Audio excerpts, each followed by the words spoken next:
बिस्मिल्लाहिर्रहमानिर्रहीम। अस्सलाम वालेकुम जी तो viewers, welcome to my channel student help desk. कैसे हैं आप सब? अगर तो आपने अभी तक मेरा चैनल सब्सक्राइब नहीं किया तो सबसे पहले सब्सक्राइब करें और बेल आइकन पर क्लिक करें ताकि मेरी आने वाली हर वीडियो के बारे में आपको नोटिफाई कर दिया जाए।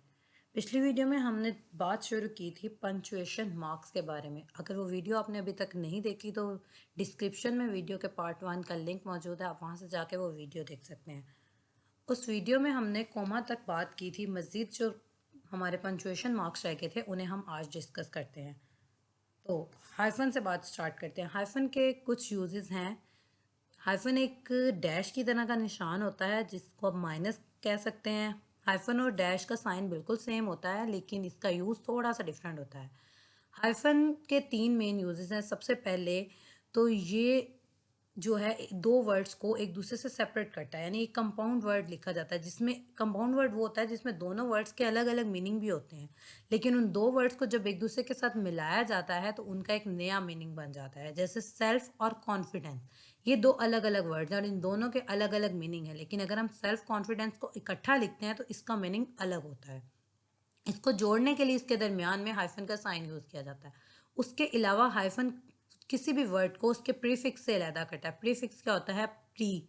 जैसे हम किसी पहले वाले वक्त की बात कर रहे होते हैं, प्री फर्स्ट ईयर, जैसे कि एग्जाम्पल नीचे लिखी हुई है, प्री फर्स्ट ईयर। इसी तरह कुछ हाइफन यूज़ होता है वर्ड्स के दरमियान में ब्रेक को इंडिकेट करने के लिए। ब्रेक होती है लाइक 8 years old। ये 3 अलग अलग वर्ड्स हैं लेकिन इनके दरमियान एक ब्रेक है, छोटा छोटा break. She is 8 years old या 20th century। अगला है डैश। डैश एक रेंज को इंडिकेट करता है। इसका सिंबल बिल्कुल हाइफन की तरह है, लेकिन ये किसी भी सेंटेंस में जब किसी चीज़ की रेंज हमने शो करनी होती है उसको यूज़ करने के लिए, उसको शो करने के लिए ये यूज़ किया जाता है।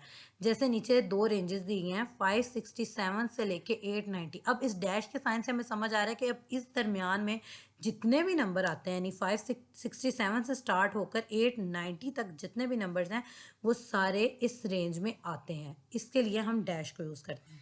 अगला साइन है एक्सक्लेमेशन मार्क। एक्सक्लेमेशन मार्क एम्फसाइसिस को शो करता है, यानी हमारे एक्सप्रेशंस को, हमारे जब हमने किसी सेंटेंस में जोर देना होता है तो उसको शो करता है।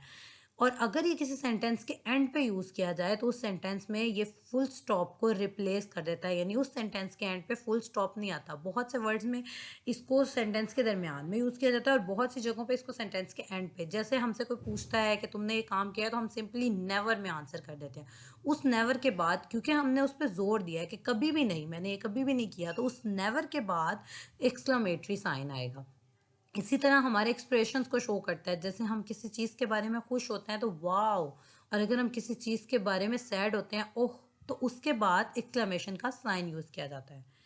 इसी तरह अगला साइन है कॉलन। कॉलन एक ऐसा पंचुएशन मार्क है जिसको हम किसी कोटेशन के साथ इंट्रोड्यूस करना होता है तो वहाँ पे यूज़ करते हैं, या उसके बाद हमने कोई एग्जाम्पल लिखनी होती है तब यूज़ करते हैं, या कोई सीरीज़ लिखनी होती है यानी कोई लिस्ट लिखनी होती है तब यूज़ करते हैं, और जब हमने किसी चीज़ की एक्सप्लेनेशन देनी होती है तब यूज़ करते हैं। जैसे नीचे एक एग्जांपल है, माय क्रिकेट किट इंक्लूड।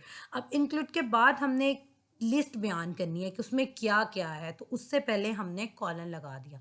इसी तरह इट इज़ कोटेड, या हमने लिखा कायदे आज़म सेड, तो उसके साथ जो है वो कॉलन यूज़ होगा। इसी तरह हमने कोई एग्जाम्पल देनी है तो हम कहते हैं लाइक फॉर एग्जाम्पल, तो उसके बाद भी कॉलन यूज़ होता है। इसी तरह अगर हमने एक्सप्लेनेशन देनी है, जैसे हम लोग अक्सर असाइनमेंट्स वगैरह बनाते हैं और उसमें हेडिंग्स देते हैं, डेफिनेशन, एक्सप्लेनेशन, तो एक्सप्लेनेशन वाली हेडिंग के बाद आपको कॉलन लगाना ज़रूरी होता है क्योंकि उसके बाद आपने बात अपनी मुकम्मल करनी होती है। तो कॉलन बेसिकली बात की कंटिन्यूएशन को शो करता है, यानी इसके बाद भी बात कंटिन्यू है, बात खत्म नहीं हुई। तो अगला है सेमी कॉलन। सेमी कॉलन दो इंडिपेंडेंट क्लॉजेस के दरमियान में रिलेशनशिप को शो करता है। इंग्लिश में हम दो तरह की क्लॉजेस पढ़ते हैं, एक होती है डिपेंडेंट क्लॉज और एक होती है इंडिपेंडेंट क्लॉज।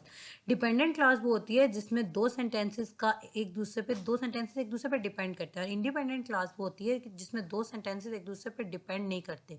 इनको एक ही बंदा इस बोलता है इसलिए इनको क्लॉज कहा जाता है, यानी एक ही बंदा वो बात करता है इसलिए इनके दरमियान में सेमी कॉलन लगाया जाता है।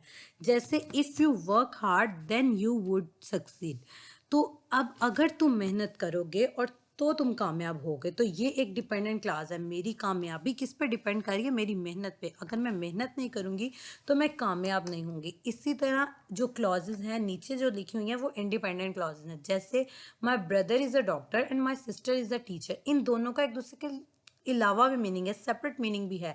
मेरा भाई डॉक्टर है और मेरी बहन टीचर है। अगर मैं इन दोनों सेंटेंसेस को सेपरेट भी बोलूँगी तो सामने वाले की समझ में बात आएगी। इस तरह के सेंटेंसेस को अगर इकट्ठा लिखना होता है तो इनके दरमियान में सेमीकोलन यूज़ किया जाता है। जैसे आई हैव चॉकलेट्स, मेरे पास चॉकलेट्स हैं, ये बात यहाँ पे भी ख़त्म की जा सकती है। अब मैंने अगली बात की, I would use chocolates to make cake. I would use chocolates, मैं चॉकलेट्स को केक बनाने के लिए इस्तेमाल करूँगी। तो मेरी इस बात का भी मीनिंग सेपरेट समझ में आता है। इस तरह के क्लॉजेस को जोड़ने के लिए सेमीकोलन यूज़ किया जाता है। आगे है पैरेंथेसिस।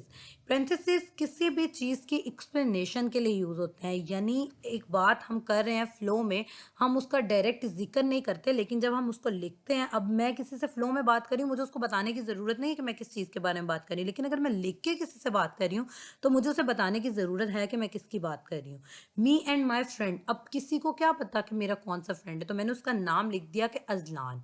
आर बेस्ट प्लेयर्स, हम दोनों बेस्ट प्लेयर्स हैं। अगर मैं यहाँ पे ना भी लिखती तो ये ओके था, कोई बात नहीं, लेकिन एडिशनल थॉट्स हम लोग स्टेटमेंट को देते हैं ताकि हमारा रीडर जो है उसकी समझ में बात आ जाए।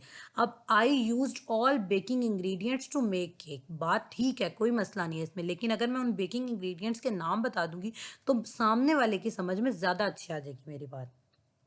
यहाँ तक हमारे थे जी पंक्चुएशन मार्क्स, आज कंप्लीट हो गए हैं। इसके बारे में कोई भी क्वेश्चन हो आप कमेंट सेक्शन में ज़रूर पूछें और मेरे चैनल को सब्सक्राइब करें। बहुत बहुत शुक्रिया।